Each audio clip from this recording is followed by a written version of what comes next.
This is Boxing Tickets, and we are delighted to be joined down under once again with the bomber Owen Corrigan. Owen, we're a couple of days on now. Obviously, you made your professional debut on Friday. You're probably still buzzing, probably at this stage. You're probably going, I'm sure you're probably saying to your team right now, get me another fight date. Like, talk to me obviously about that buzz. Like, you're probably still on a high that you probably still haven't come down from yet. Yeah, listen, that feeling is absolutely addictive. I walked out, there was like we were made call main event last week. Did about over 120 tickets, like, and then the two lads that were on the card from the gym, me as well. So there's about 300 of us all together in the crowd. Like, we walked out and the place exploded, absolutely exploded, and that feeling there is addictive. Like, and then yeah, had a good weekend, but back training yesterday, back lifting weights today, and I've already been on to the promoters for I guess another fight. I can't wait. I can't wait to walk out again. Like that feeling is something else. Like absolutely class. So it is. Like Probably more so than probably the feeling of obviously you're not you're classified now as a professional fighter, like that feeling of obviously being a long way from home and having that much support. Like I know when we spoke in your last interview, obviously everybody's taken to you in Australia, like that feeling of obviously people that probably don't even hardly know you, like they probably got to know you more from your fight. They probably feel like your family now. That for you, yeah, that's probably the biggest part of all. That you'd so much support during the night.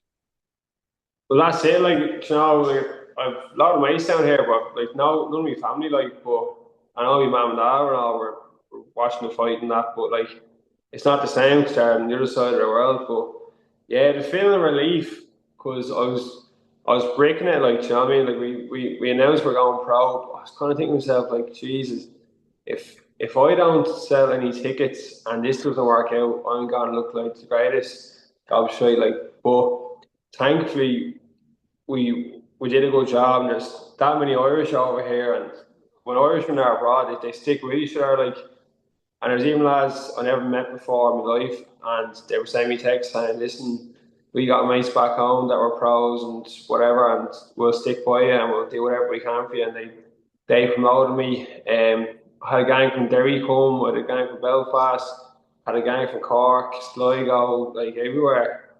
But like it was madness because like I think if could I even do that back home, but like no, there's something else, and the noise I made on the night was unbelievable. Like we walked out and there was Irish flags everywhere.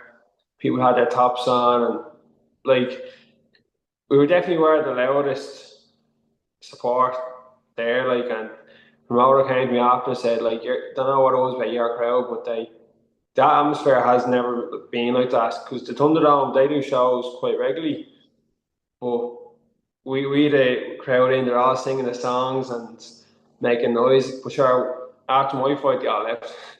So, but no, yeah, it was just a feeling of relief. Like that's obviously going to work wonders for you. Obviously in Irish boxing at times, as we see so often, when you can sell tickets and you bring an atmosphere, you become the center of attention. And I know sometimes people, fighters got annoyed because people classify them as ticket sellers and everything else, but that's going to work wonders for you because they're going to want to get you on the more cards if they know you're going to bring. If you're going to sell tickets, you're going to bring an atmosphere. You're ticking all the boxes straight away for them. Yeah, 100%. Like at the end of the day, like it's a business. I'm kind of fortunate. Like the people are following me. Like I know it's only one fight, but there was a strong sense of community in the crowd. Like we're all in it together. Like it wasn't just Irish people there. There was Aussies there. There was Spanish there. There was Europeans. There was all sorts. But there was a great community together, and everyone stuck by each other. Whether sitting up in the stands, up in the boxes, or down on the floor. Like, but they all stuck together. So, and I'm definitely thinking going forward, like some matchroom, they're starting to invest a bit in Australia now. Like, look at next week, Conor Wallace is fighting. He's got Danny Keating on the undercard. Like, it's worth keeping like they're gonna be looking at who's bringing the crowds to fights, to local shows. Like, so who's to say that's not gonna work wonders when Eddie's looking around and saying, "Oh, who can we get? Who's going to guarantee us bums on seats? And like, it's only right that you can think like that as well, because as you say, when you have the likes of Conor and Danny, it's fighting next week. I know Matchroom's back, I think, again in Australia in January for Jai Opetatia, and I think there's Yeah, yeah, potential of maybe a February card as well. Like Matchroom seem to be investing in Australian boxing now, and as we've seen down the years with Dennis and Darragh Foley and TJ and everybody that's been out there in Australia, like everybody knows that Irish do well in Australia. So like your hand's probably already been virtually put up for you, because it's been going, who which other Irish fighters are about Australia can sell us a few tickets and bring an atmosphere, and it'll not be too long before they're probably knocking the door to say, Owen, we want you on one of our cards.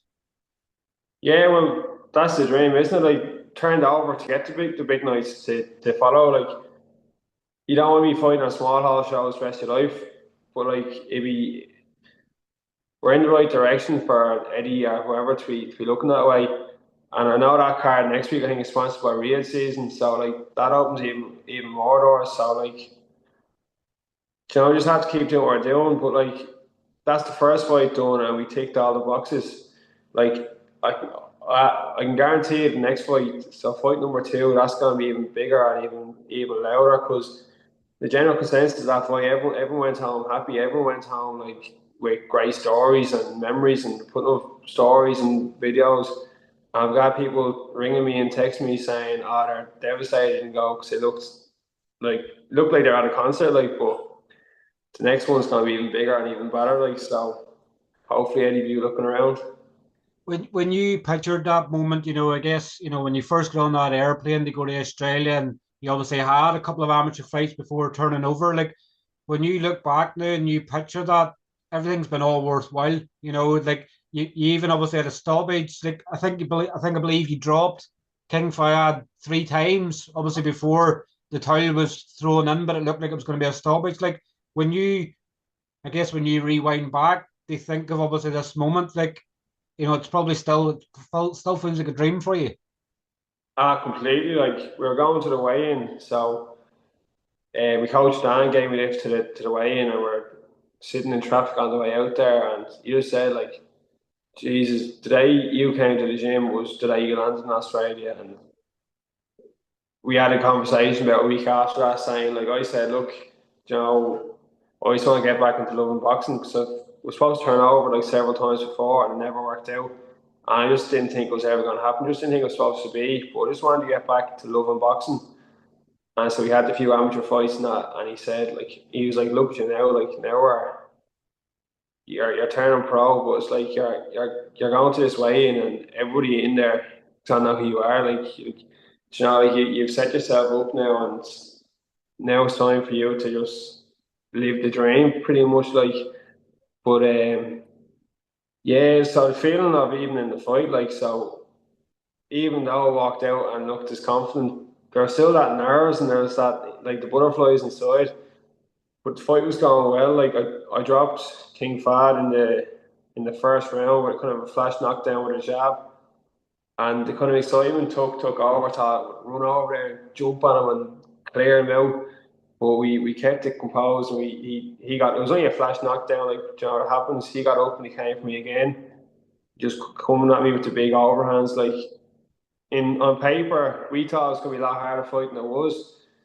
Because he had a winning record, he had 3 wins and 2 losses, but two of those wins were knockouts. So we were really wary going in not to leave ourselves open. So when I put him down the first time, I got a huge sense of confidence. And then the last 10 seconds of the first round, we stepped on the gas, and I thought I'd done enough for the fight to be ended because he went. When I went back to the corner and turned around, he was still standing in the middle of the ring, not knowing where he was. But they let the fight go on, and then the second round, I put him down. I think I put him down with 2 uppercuts. I think it was, and the commentators that were on the recording of the fight, they thought the fight should have been stopped. But obviously, the ref saw he was okay, and two seconds later, he was down again. That was it. It was a knockout. They showed the towel, so I went down as TKO. is what it is. But geez, the feeling of getting up onto the ropes after, that's what you dream of, isn't it? Getting up in front of a crowd. And my dad's favourite song, Hey Baby, came on. It was you couldn't even write it because that's my dad's favourite song, and obviously he wasn't there, but I spoke to him before I went out and all, like, it was magic, like, absolutely magic. Like that you speak there of the nerves and things like that. Was it, was it the nerves in the opponent? Was it the nerves on, you don't want to you don't want to freeze up sort of the night? Obviously, you want to go out there and do your best. People's paid their money. Like, what was the nerves for? Is it just a normal nervous feeling that you want to do your best? Was it nervous because of the opponent you had? Like, there was quite a bit of a difference in height as well. Like, is that probably the smallest? Is that the biggest height difference you've sort of had? Like, you're having to punch sort of down on an opponent. Um, I fought a lad a few years ago that was about his height, and he had a strong shot, but and he actually bet me on points. But no, the nerves was from just I didn't want to make an easy of myself. Like, it's quite like it's the same as every fight. I'm never nervous about getting hurt or losing. It's nerves of walking out there and the first punch putting you down, or walking out there and something silly happening. But it's funny you kind of say that, like, cause we did when I walked out, we walked down the stairs and we walked through the general floor. But for some reason, there was a step in the middle of the floor that I didn't see. It was only the last second I copped it before I was about to fall over, and I caught myself. Nobody noticed, thank God. That's the sort of things I was nervous of. Yeah, I wasn't expecting him to be so small now, and we watched all the fights that he's had, like, and he didn't look that small against anyone else. Like, that being said, like, I am a big, like, heavyweight, like, I'm 6'3", and I cut down to make the weight, but you can only fight what's in front of you. And like the dangers there as well, like obviously because he's a smaller opponent, he can duck down and it's harder for you to hit. And obviously it's perfect for him then because he's punching up and obviously big wide hooks and stuff like that. They're obviously you're an easier target sometimes for them to hit because how can you defend yourself for with a punch coming up and looping? So like the danger is probably more there for you to get knocked out than probably for him to get knocked out. Exactly, like his two knockouts came from overhands. Like, and even the fight that he won, that he didn't get the stoppage, there was a lot of overhands that slowed his opponent down. So we were really wary of overhand, and even with that, like, he cute enough. Like, I reckon he was a bit older. I don't know what age he was definitely a bit older. Like, but what he did, he leans back a lot, so he makes taller fighters lean forward and fall in, which I actually did a few times I shouldn't have done. Like, there were a lot of mistakes made that we're going to be improving now. Like, but we were real wary of throwing the backhand and falling in with it. So that's what we worked a lot on during camp, and we got sparring partners that lean back a lot. So yeah, like, it was just go in there, don't make any mistakes that could leave ourselves open, make sure the chin's kept down. But yeah, we targeted the chest as well, so we want to take away that leaning back. And after a few jabs to the chest, he started leaning forward, and that's when the uppercuts start coming in. And thankfully, we got him out of there. You were saying there about his age. If Boxrex's correct, he's 37. Is he? Yeah, He could be he's not, don't 47. We say just that. don't know. Old enough to be my whole lad. Has there been like I guess obviously afterwards, you're coming out of there, obviously you're celebrating everything else like that, and you're asking the promoter, when is the next one? Like, has there been conversation? Like, obviously we're into the month of December now. Obviously Australia's a bit different. They obviously back in Ireland was celebrating Christmas. Obviously people celebrating the beach and things like that. Like, you obviously have a few weeks off to sort of, you know, go over the fight. And obviously, I guess you're going to keep looking at mistakes you made in the fight, but it's only going to be right. You have made mistakes, like it's your first professional fight. You've been used to fighting amateur. Things are going to be a bit different. So you probably have to be less critical of yourself to go, that you're going to make mistakes. 100%. Like, that's the biggest thing I brought in. Like, it's the way I'm taught myself. I'm always my biggest critic, which isn't a bad thing because you want to be perfect. You want to be the best at what you're doing. But like, sometimes you have to say to yourself, no, yes, you did well there. Like, so I am proud of myself and proud of what we did, like, but I'm also glad that there's stuff we can work on as well, like, but yeah, we're heading into Christmas now, but I think we're looking at February, March, so I might hold back on the turkey and ham, but yeah, it could be February, March next time we're out. If we can get something sooner, maybe in January, we're gonna go for it. We just want to be as regular as we can now, so just keep the party rolling, like. This is the important part, isn't it? Obviously, it's keeping yourself active. It's trying to get as busy as possible because for you, the only real learning you're going to do at this stage is in the ring. Like you and Dan and everybody else in the gym can do as much training as possible, but it's putting that training into practice in a fight. So you want to be out as regularly as possible so that you can keep doing the learning in the ring. Exactly, yeah, and where we are in Western Australia as well, like the talent pool's not there. Like there is great boxes there, but there's only so many. So the title shots come a lot quicker, and you know what it's like. Once you get that big fight, once you get that title, there's no stepping down. So we want to get as many learning fights as we can in before we step in towards the title or step into a big fight against a big name. Like so, now is the time just to get as many learning fights in, and then when the time comes, which won't be very long, it could be 2, 3 fights that we're fighting for a WA title or fighting for something else, So Do, it's do all you about want learning. And do you want to be moved fast in that way, or is it because the sort of the talent pool's not there as much? Like obviously we see that you end up fighting for Australasia titles and things like that, and obviously you can end up then. I know Conor Wallace and I think Nathan Watson as well fought for sort of Australian sort of titles. Like, do you want to be moved fast in that regard, or I guess it's down to the team and obviously what they believe, but like, are you of the opinion that you can move fast? I believe I've the talent too. Um, but what I will say is I don't want to be found out for not being experienced enough. Like I want to tick all the boxes before we're swimming with the sharks. I want to make sure that we're able to. It's just the way Australia is. Like you do move very fast. Like we had Alex Winwood from Western Australia. He fought for a world title in his fourth fight. And unfortunately didn't get it. But like sometimes you just have to go for it. But if I had my way, I'd have another 1 or 2 fights maybe that I'm learning from, and then step into the WA title fight. Like Australia can be weird, not weird in a bad way, but obviously it can be get knocked out or knockout. It can be there's no sort of crossover. Like it's not where we have in the UK and Ireland where you have journeymen that sort of just go the rounds with you. Like your opponents in there, they might not have the greatest of records, but it doesn't mean to say they're not coming to try. They're not journeymen as such, but they just go there, kill or be killed sort of mentality. So like it's hard sometimes to get the development that you probably want in the right way.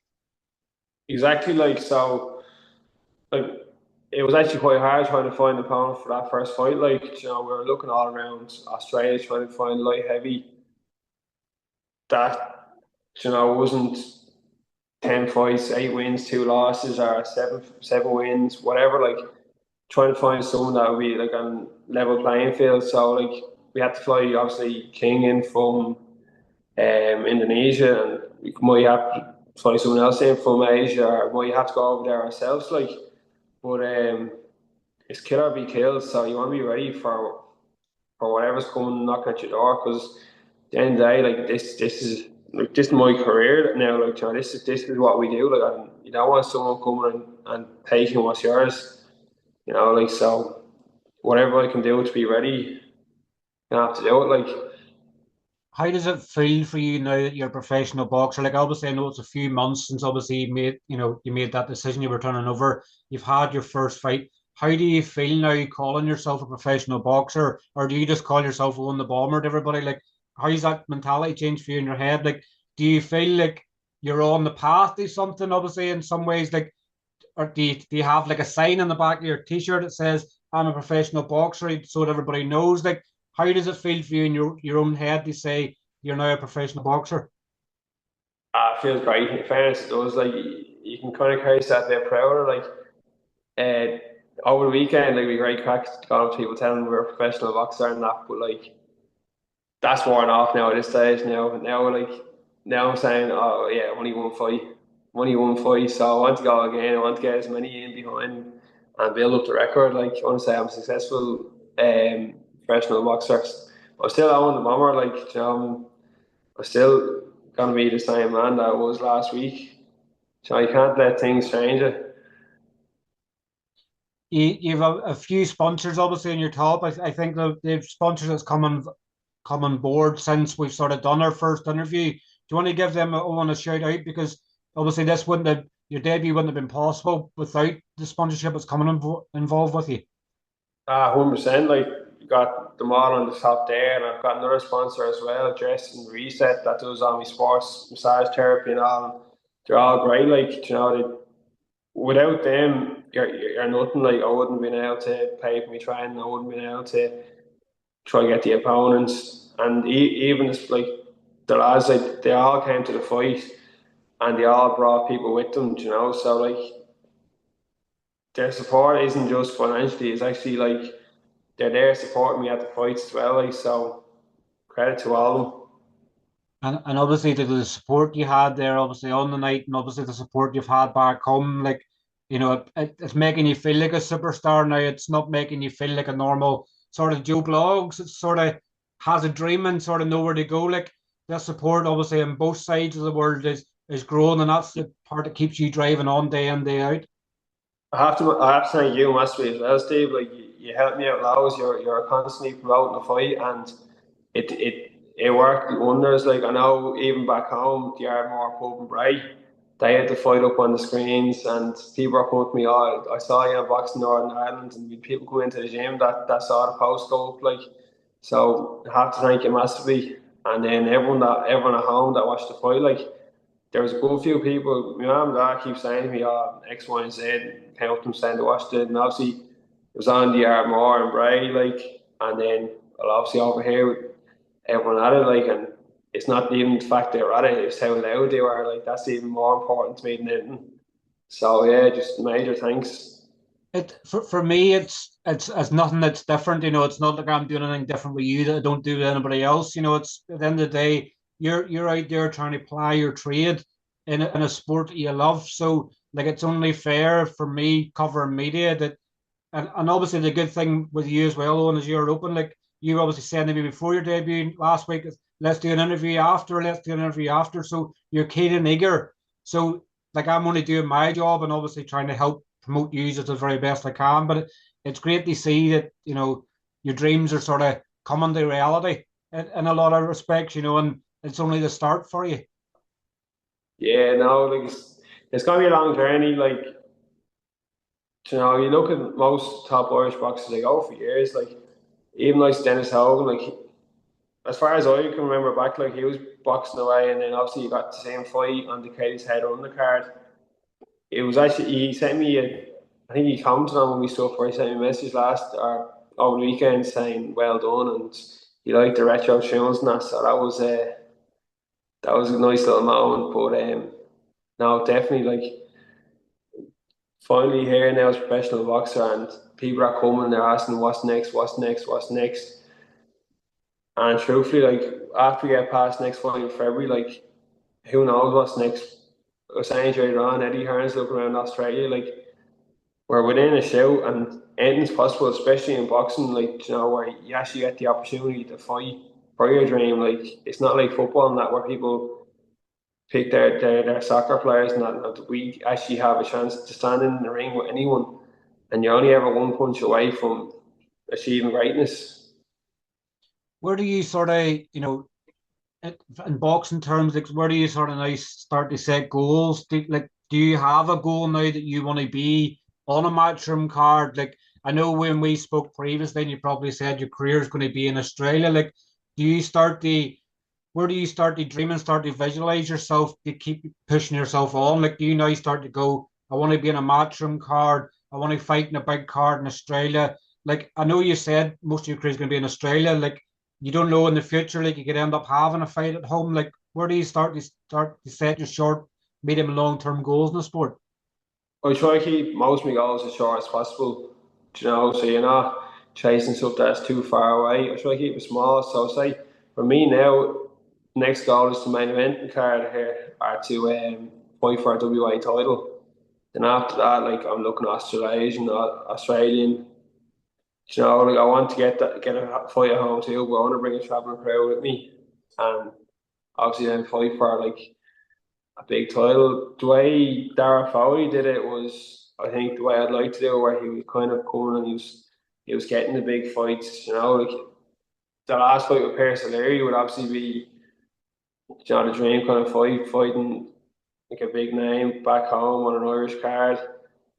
Well, obviously I want a different result, but like even Dennis Hogan came home a hero with the world title. It was a shame he lost, but like, you know, like that's the kind of the path you want to follow. Like you go home a respected warrior and with something to show for yourself. Like I would hate to go back without nothing to my name. I'd love to go back with a major title and say, right, who wants to come at it and have a shot at me? Like, As I said, Dean, obviously, because you're obviously in a ringside members group, and I said the other day, you're now the king of Kerry. You wore the Kerry tops. With Kevin Cronin, obviously, is a good mate, and obviously, you trained with him with Jono in the gym. Like, you never know. You could have a bit of beef in a couple of years' time, and you come home to fight him to see who the real king of Kerry would be. he can have Kerry all he wants. I'll have Wicklow. No, geez, I think we fighting one of the last from the Lions team, but no, sure, there's another gym I can fight. But look, obviously we'll let you go and obviously continue to enjoy your celebrations. Obviously it's great to get a catch up with you to obviously to see how the mind and everything else since. Congratulations, obviously once again, obviously on a successful professional debut. We'll look forward to hearing you getting some fight news in the new year, and I'm sure we'll obviously get another interview planned soon. 100%, Steve. Thanks, man, again for everything and for having me on. Really appreciate it, mate. My pleasure, and I'll speak to you soon. 100%. Talk to you soon, mate. Cheers, God take bless. care. Thanks. Bye bye. Bye.